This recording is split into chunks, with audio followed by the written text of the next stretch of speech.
미래통합당의 비례정당을 비판했던 여당이요. 이 4월 총선에서 진보 진영의 비례연합정당 참여 여부를 전당원 투표로 결정하기로 했습니다. 사실상 비례정당 강행 수순을 밟은 듯합니다. 우리 당은 비례연합정당 참여 여부를 플랫폼을 통해 전당원의 투표를 통한 의견 수렴을 통해 결정하기로 했습니다. 결국 비례정당 강행 수순 아니냐라는 건데 김성애 평론가님. 네.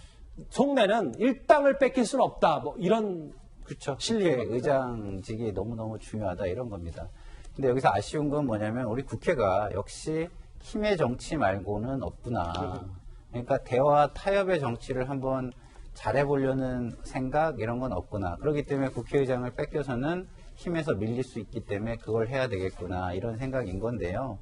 좀 아쉽죠. 많이 아쉬운 게 그 선거법을 강행 처리하면서 굉장히 나쁜 선례가 남았는데 그럼 거기에 나쁜 선례를 능가하는 명분이라도 지켜줘야 되는데 그마저도 지금 지킬 수 없는 상황이 돼서 되게 안타깝게 생각이 들고요. 이낙연 전 총리께서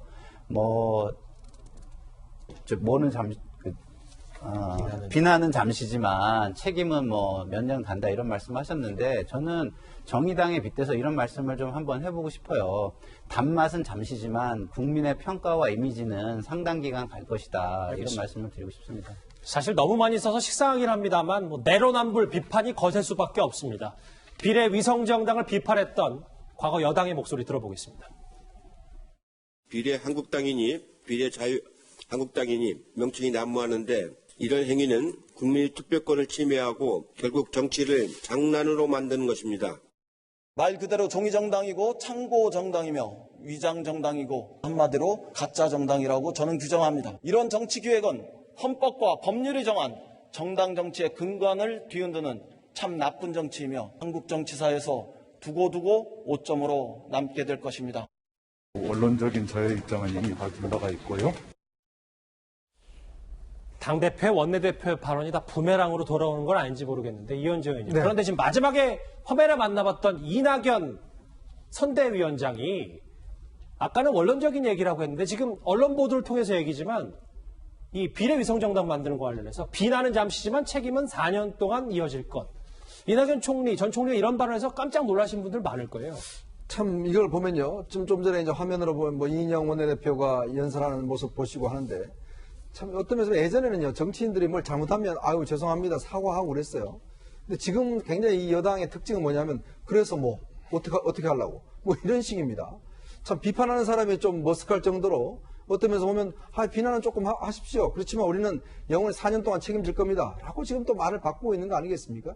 저는 이런 걸 보면 참 정치가 너무 허무하다는 생각이 들어요. 왜냐하면 자기가 얼마 전에 한 말을 지난 1년간 이 문제 때문에 얼마나 난리가 났습니까? 패스트트랙 한다고 그러고 국회 안에서 싸움 나고 검찰 고발되고 수사하고 지금 이런 상황을 거치면서 왔는데 그때 저희들이 이 탑10에서도 수차례 이야기를 했습니다. 저걸 저렇게 통과되면 결국 비례정당 나오고 그렇게 되면 우리 선거법이 엄청나게 문제가 있다. 이야기 수차례 제가 목 놓아서 이야기를 한 적이 있어요. 예. 그럼에도 불구하고 지금 저렇게 해서 결과는 뭡니까 지금은?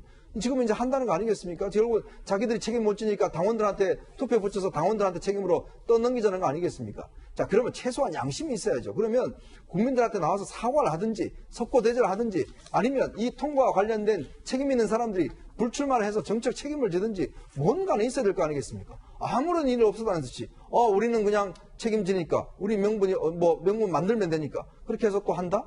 참 우리 국민들이 정치를 어떻게 생각할지 저는 참 의문스럽습니다. 오랜만에 진중권 전 교수 말을 좀 인용해 볼게요. 김태현 변호사님. 네. 다른 사람 말고 진 전 교수가 오늘은 이낙연 총리를 콕 찍어서 말을 바꾼 거에 관련해서 이 중요한 상황에서 고작 양정철 민주연구원장의 꼭두각시 노릇이나 하는 것 원색적으로 비판을 했거든요. 그러니까 원래 이제 저 진중권 교수의 속내는 걸 정확히 알 수는 없지만 이런 게 좀 깔려있는 것 같아요. 총리 시절에 이낙연 전 총리였으면 저렇게 얘기하지 않았을 거다. 그런데 지금 종로의 후보로 나왔고 여당의 공동선대위원장이고 어쨌든 지금 차기 대선 주자 1위를 달리고 있으니 그러니 본인의 정치적 미래를 생각하면 친문 핵심 세력의 지지를 받아야 되고 그러니 거기에 좀 장단에 맞춰준 거 아니냐라는 그런 분석이 조금 깔려 있는 얘기인 것 같습니다. 지금 화면에 보시면 이렇게 황교안 대표는 차라리 연동형 비례대표 도입을 뼈저리게 후회한다고 솔직히 고백하라라는 얘기까지 했는데요. 사실상 강행 수순에 들어간 집권 여당의 비례정당 얘기 하나하나 짚어봤습니다. 정치권 이슈 여기서 정리하고요.